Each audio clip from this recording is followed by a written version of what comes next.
this week and takes his message directly to the people.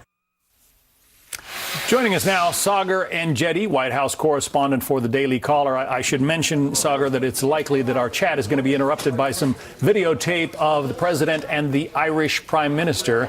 The Prime Minister meeting with the president today. So change is very much in the air at the White House these days, Saagar. Yes, that's absolutely right, John. We're hearing that there could be an imminent departure of National Security Advisor McMaster. McMaster is reportedly, exploring some exit opportunities there.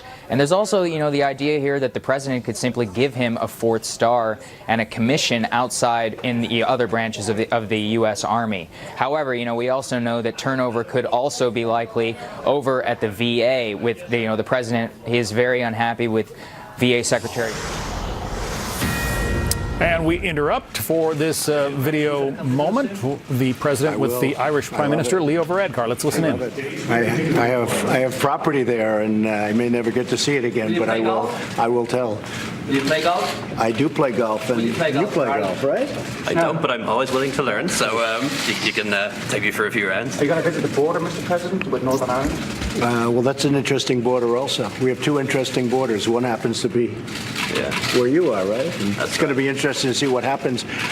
It's my great honor to have the very popular Prime Minister of Ireland with us, and we're having some good talks about trade and about military and about cyber and all of the other things that we're talking about.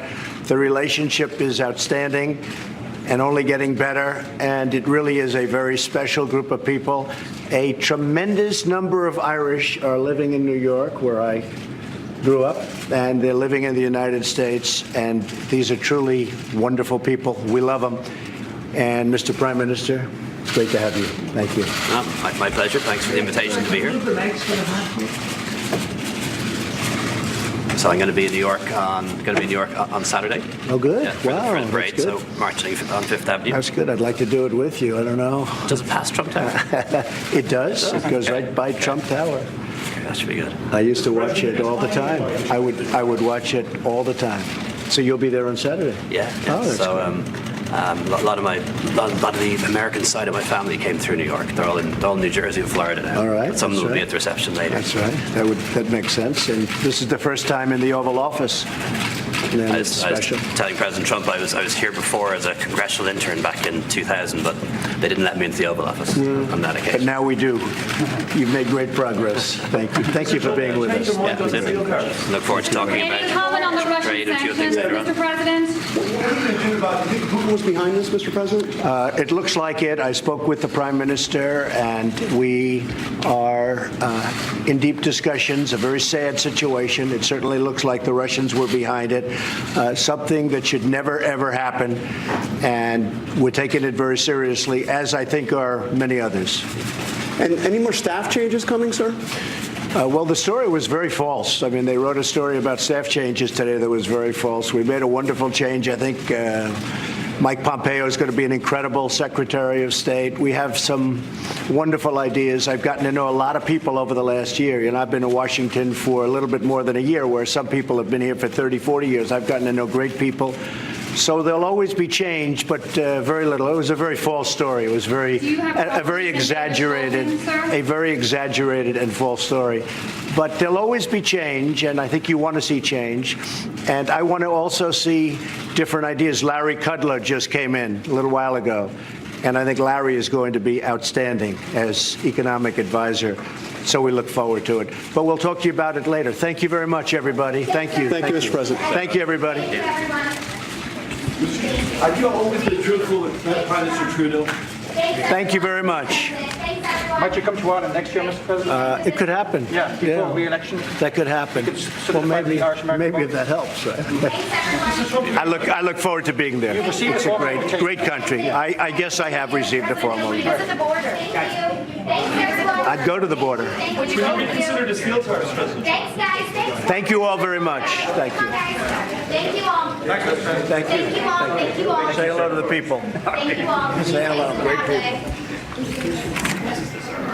You can hear the voice of the press aides saying thank you very much, trying to usher the very persistent press corps out of the Oval Office, where the president is meeting with the Prime Minister of Ireland, Leo Varadkar.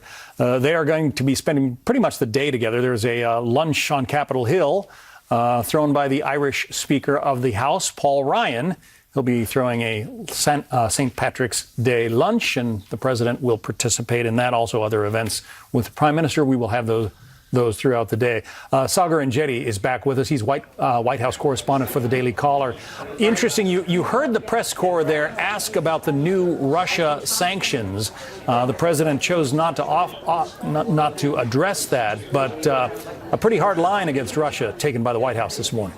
Yeah, that's absolutely right, John. You know, we've seen 19 different Russians who have been sanctioned now by this administration, along with multiple entities of the Russian government. You know, we heard from a lot of officials throughout the U.S. government here at the White House just earlier today when the sanctions were announced. And this is really, it appears to be an entire whole of government approach. What's most interesting here is that the sanctions, which the president has been most criticized for not enacting in the new sanctions that were passed by Congress last year, are for the first time being used to target the Russian government for its meddling in the 2016 election. And specifically, we saw that many of the individuals who are named in the Mueller indictment are now also being targeted by the Department of Treasury, by the DHS, and also for much of the Russian military's, malicious cyber attacks. What was really scary from that call is that they revealed that the Russian government has actually mounted cyber attacks at the U.S. energy grid. So this goes far beyond the 2016 election. We're dealing